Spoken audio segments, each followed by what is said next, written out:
Salibongweke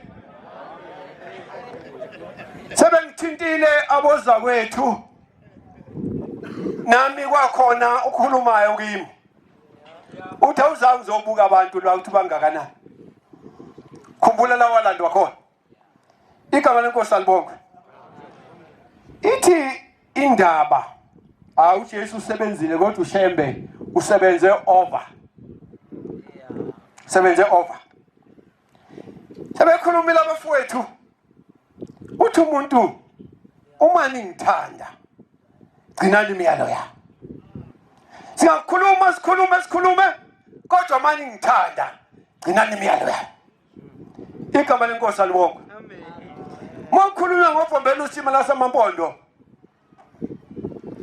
wenza isimanga bengisashumayela eshowe endaweni yenkosi ugqoka insimbi kufika indoda engumshumayeli angizisho umfundisi uHlengo wasenhlala kahle eNanda eNanda Newtown ubaba ngumshumayeli umkhizi igama lenkosi alibonga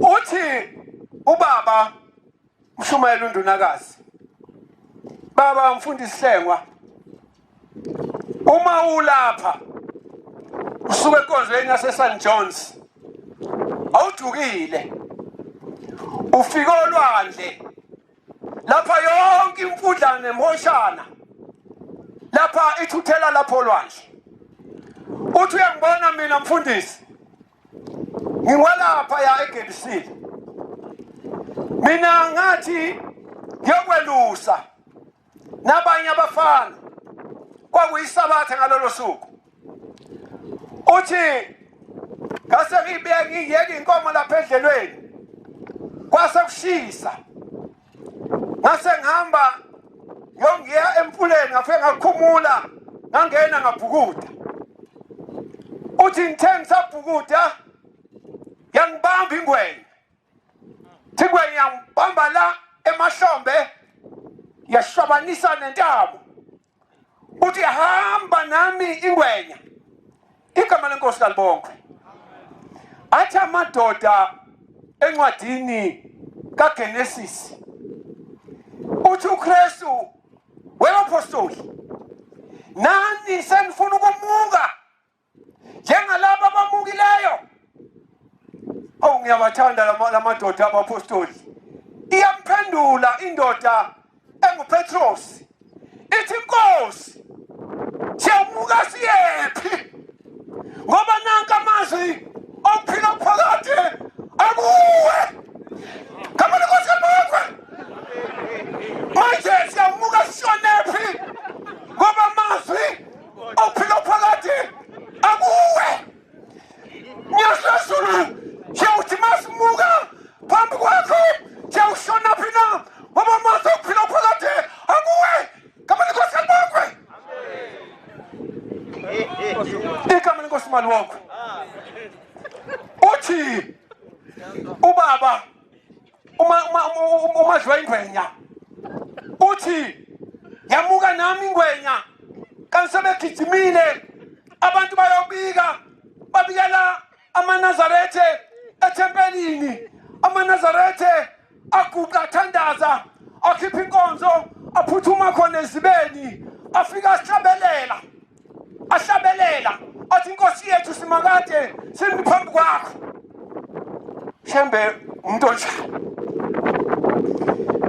uthi ngesikhathi ehlabela amanazarethe waqhamuka ubhombela usimo lasemampondo khona phakathi emanzini wakhuluma ngale ngwenya wathi wena ngwenya thatha lo muntu wami umphindisela umthathe khona yabathe isizwi lingwenya umadlwa ingwenya igazi seseliyopha izwa ubunandi begazi yashona le wathi ngithe thatha lo muntu umphindisela umthathe khona igama lenkosi malibongwe yayaluza ingwenya walokho ebelesela ubhombela wathi ngithi mphindisela umthathe khona thiwe indlondlo yomusa yagqoka umshivo omnyama isikhafu lesi esifake emahlombe esinjenge ngesenkosi Ngonyama Ingonyama uShaka. Ngempela yalalela ingwenya. Yamthatha uMadlo ingwenya, yamphosa ngaphandle esopha esopha igazi.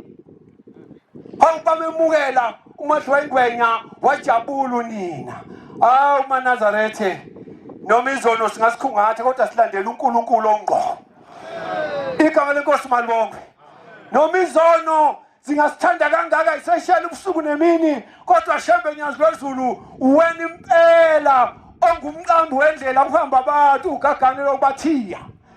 Onkosi sisize yenqaba nathi empini yamadimoni. Yenqaba nathi lobuNazarethe sekubuhle kangaka uthe phezu kwentaba yaseKhenani wathi maNazarethe wathi lento inhle wathi ukuba ngeyami ngabe ngiyaziqhenya ngani wathi abantu abangaka abalandela umuntu odliwe icala ningilandela kanjani idliwe icala na. Sibona izinto ezinhle sibona izithelo ukuthi awuyena umuntu uNkulunkulu. Igama lenkosi malibongwe. Ngiyacela Nkosi ngingabi njengoJuda. uJuda wayehamba noKristu egijima eduze kwakhe kodwa wadayiswa nguye. Ngingakwejwayeli ngingagijimi kule ndawo ngihambe kancane ngihambe sokwentwala kodwa mangizofika ekhaya kulungile. Igama lenkosi malibongwe. Awu siyadinga nhlanzi ezokumbonga uNkulunkulu impela. Uma sikuthanda awungabe ukhuluma ngomlomo kodwa sigcina imiyalo yakho. Izwi lakho singaliphikisi. Ithi inkosi emthethweni yayo uthi maNazarethe enkosini nenkosi eyofika uma yushintsha umthetho ningayiphikisi. Pho mina ngimphikisela uShembe ngazini ngoba munye owehlana wonke amathuluzo okukhanika impilo zabantu ubombela inyazi lezulu namhlanje. Uphelele Nkosi yamakhosi noma umhlaba ungathini. Ithi inkosi emthethweni yayo uthi maNazarethe enkosini nenkosi eyofika uma yushintsha umthetho ningayiphikisi. Pho mina ngimphikisela uShembe ngazini ngoba munye owehlana wonke amathuluzo okukhanika impilo zabantu ubombela inyazi lezulu namhlanje. Uphelele Nkosi yamakhosi noma umhlaba ungathini. Ayibonge inkosi. Nami ngimela lapho uLibhobhoni ngemtshinga umqabuzo unkobezi lukhulu khabalide limsongo nono. Ngimela ukhokho wami umenziwa ngikhulumela undaba ezimbi unyone esindwa sisilasayo ingibonthi nami ngikhona. Ngiyabonga mfoka Dlamini kuba ungibelethe ngizobona into enhle kangaka unabahle maNazarethe. Sengane inhliziyo zethu zingayifuza le ngubo emhlophe ungabi mhlophe ingubo kodwa ngaphakathi uphikisane. Nkosi wisesizwini.